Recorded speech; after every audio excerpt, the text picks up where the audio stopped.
السلام علیکم ورحمۃ اللہ وبرکاتہ۔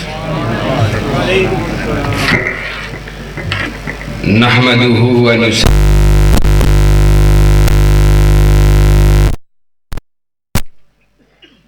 ان الذین قالوا ربنا اللہ ثم استقاموا تتنزل علیہم الملائکہ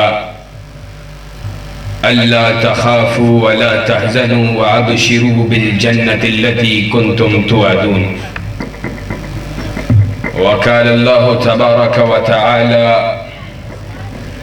محمد رسول الله والذين معه أشداء على الكفار رحماء بينهم۔ وقال الله تبارك وتعالى إن الذين يؤذون الله ورسوله لعنهم الله في الدنيا والآخرة وأعد لهم عذابا مهينا۔ حضرات دی وقار، بزرگوں، دوستوں اور بھائیوں، قرآن و سنہ موومنٹ، اس کے نوجوانوں، ذمہ دار ساتھیوں، قبل اس کے کہ اپنی گفتگو کا باقاعدہ آغاز کروں، میں اپنے انتہائی زیادہ عزیز، اپنے جان سے بھی پیارے اپنے بھائی کی گفتگو سن رہا تھا، اور سچی بات یہ ہے ہم اللہ رب العزت کے دین کے لیے سفر کرتے ہیں تو کئی مرتبہ راتوں کو لیٹ جب گھروں میں پہنچتے ہیں تو دروازہ کھولنے کے لیے بھی جب بیل دینے کی ضرورت محسوس کرتے ہیں تو اپنی والدہ یا اپنے گھر والوں کا خیال آ جاتا ہے کہ اندر سوئے ہوئے ہوں گے۔ تو سچی بات یہ ہے، یہ آج پہلی مرتبہ زندگی میں بات کر رہا ہوں، کئی مرتبہ فجر کی نماز کا انتظار کرتا رہتا ہوں کہ اندر والدہ سوئی ہوئی ہیں، جب تک فجر کی نماز، فجر کی اذان نہیں ہوگی میں بیل کو نہیں دوں گا۔ اور کئی مرتبہ ایسا ہوتا ہے کہ میں الگ سفر پہ ہوتا ہوں، والد محترم الگ سفر پہ ہوتے ہیں۔ میں کل رات سیالکوٹ سے شاید 3:30 پونے 4 بجے گھر پہنچا ہوں، اور والد محترم میرے بھی بعد گھر آئے ہیں۔ ہم یہ راتوں کے سفر جب کرتے ہیں اور دنوں کے یہ سفر، جگراتے ہر روز کا سفر، کبھی ایک ہفتے میں 2 3 دفعہ سفر کرنا، تو اس کے اندر مقصود صرف کائنات کے رب کی رضا ہوتی ہے، اور کعبہ کا رب جانتا ہے شاید لوگوں کو دیکھنے میں یہ زندگی شاید کتنی خوبرو نظر آتی ہو، لیکن ہمیں معلوم ہے اس راستے کے اندر کبھی جانوں کو بھی دینا پڑتا ہے۔ اور حضرت شہید رحمت اللہ علیہ کی مثال ہمارے لیے ہمارے گھر کی مثال ہے، اور اس راستے کی تکلیفوں، اس راستے کی آزمائشوں کو ہم بخوبی جانتے ہیں۔ لیکن یہ لمبی بات اس لیے کر رہا ہوں کہ آج اگر اللہ کے فضل و کرم سے اس سب کے باوجود پوری جرت کے ساتھ، پوری اللہ کے فضل و کرم سے وقار کے ساتھ اس زندگی کو چنا ہے، تو یہ بات خیال کر کے چنا ہے کہ کٹ جانا گوارا ہے، لیکن محمد رسول اللہ کے دین سے غداری کرنا گوارا نہیں ہے۔ اور اگر اس زندگی کو چنا ہے تو اس کے پیچھے ایک بڑی وجہ یہ ہے کہ قیامت کا روز ہوگا، کائنات کے امام کا ہاتھ ہوگا۔ اگر ہم نے اس راستے کو نہ چنا تو شاید ہمارا گریبان ہوگا، بلکہ یقینی ہمارا گریبان ہوگا، اور کائنات کا امام پوچھے گا میرے صحابہ کو گالیاں پڑتی رہی، میرے صحابہ کو دشنام ان پہ ہوتا رہا، ان پہ تبرہ کیا جاتا رہا، میری گستاخیاں ہوتی رہی، اور عرش والے خدا کو گالیاں دی جاتی رہیں، معاذ اللہ۔ اور تمہاری جوانیاں کس کام کی تھیں؟ آج اگر اس سب کے باوجود، ان ساری چیزوں کو دیکھنے کے باوجود محسنات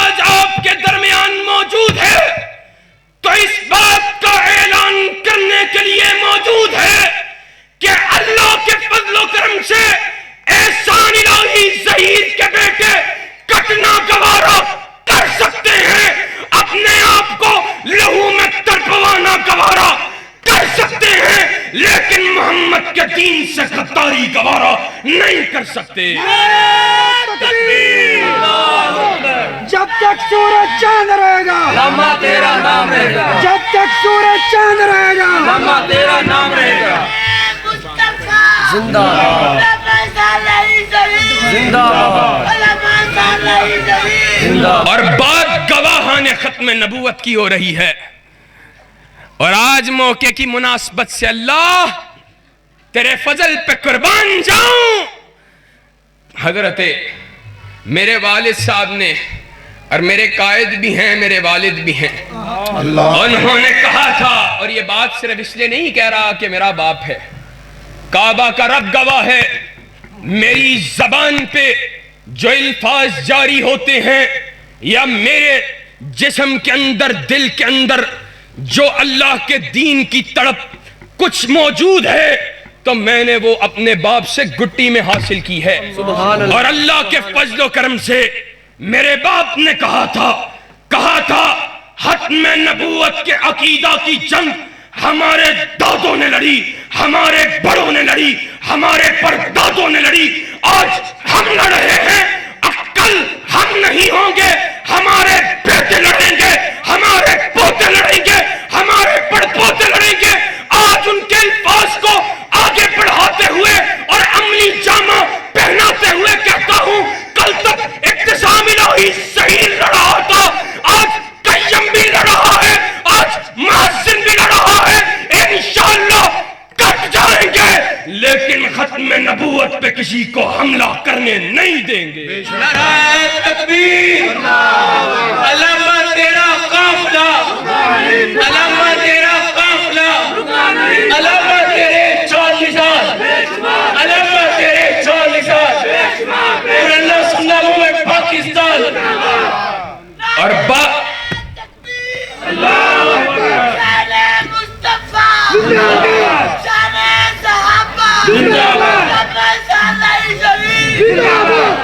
اور سچی بات یہ ہے، آج صدیق کو گالی دی جائے، آج صحابہ پہ لعنت کی جائے، پوری کائنات خاموش رہ سکتی ہے، لیکن ہم کمزوری اور ناتوانی کے باوجود صحابہ کی عزت و ناموس کے اوپر پہرےداری کے فریضے سے باز نہیں رہ سکتے ہیں.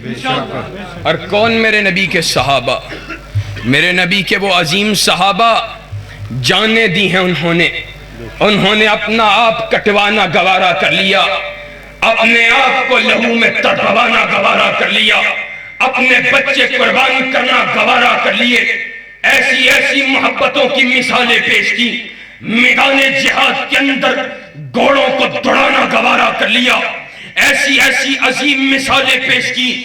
سیدنا صدیق اکبر ہے رضی اللہ تعالی عنہ، آج ان کا بیٹا بھی اسلام کو قبول کر چکا ہے، کہتا ہے بابا ابھی اسلام کو قبول نہیں کیا تھا، بابا آپ غزوہ کے اندر میری تلوار کے نیچے آئے تھے، میں نے باپ سمجھ کر چھوڑ دیا تھا. صدیق کے الفاظ سونے کے پانی سے لکھنے کے قابل.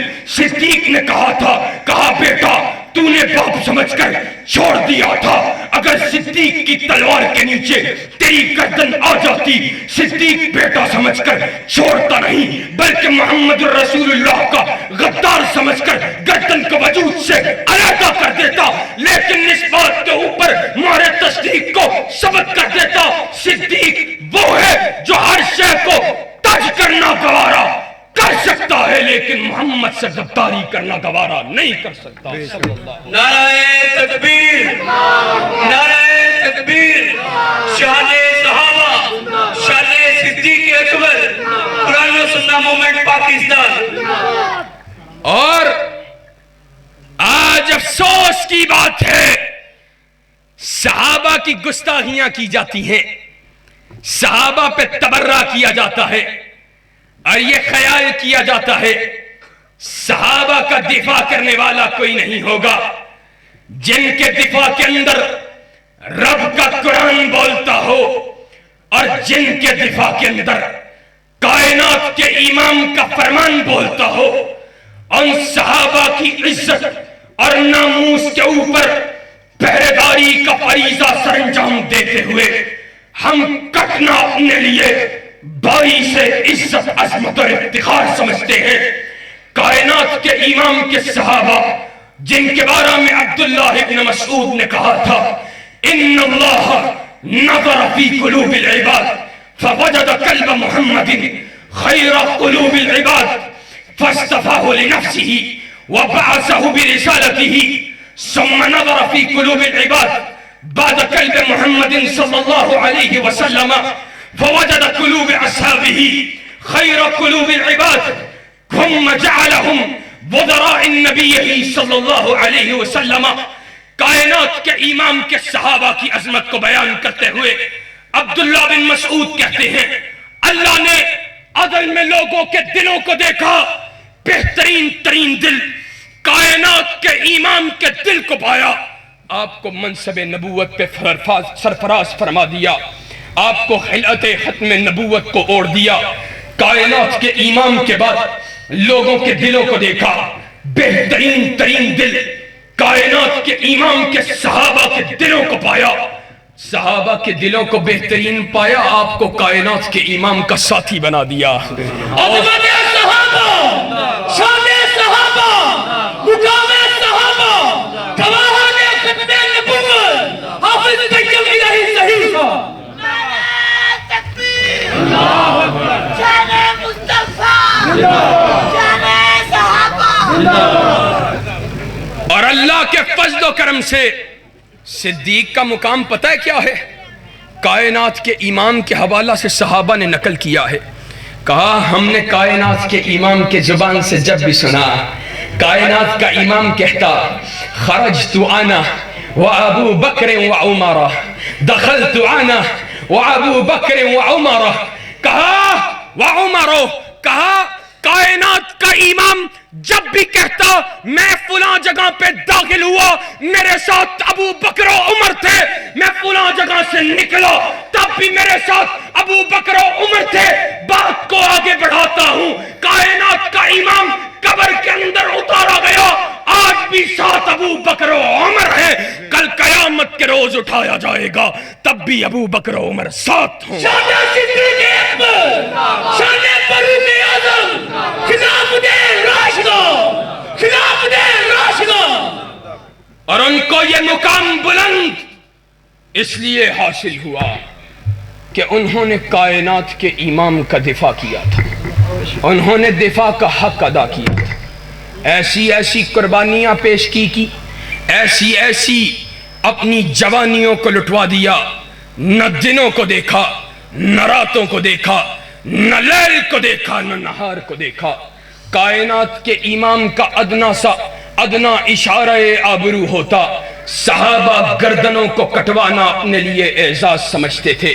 کائنات کے امام کا صحابی ہے عبداللہ ابن ابی، منافق کا بیٹا ہے، خود توحید والا ہے، خود ایمان والا ہے، خود کائنات کے امام کا پروانہ ہے، عبداللہ ہی اس کا نام ہے رضی اللہ تعالی عنہ۔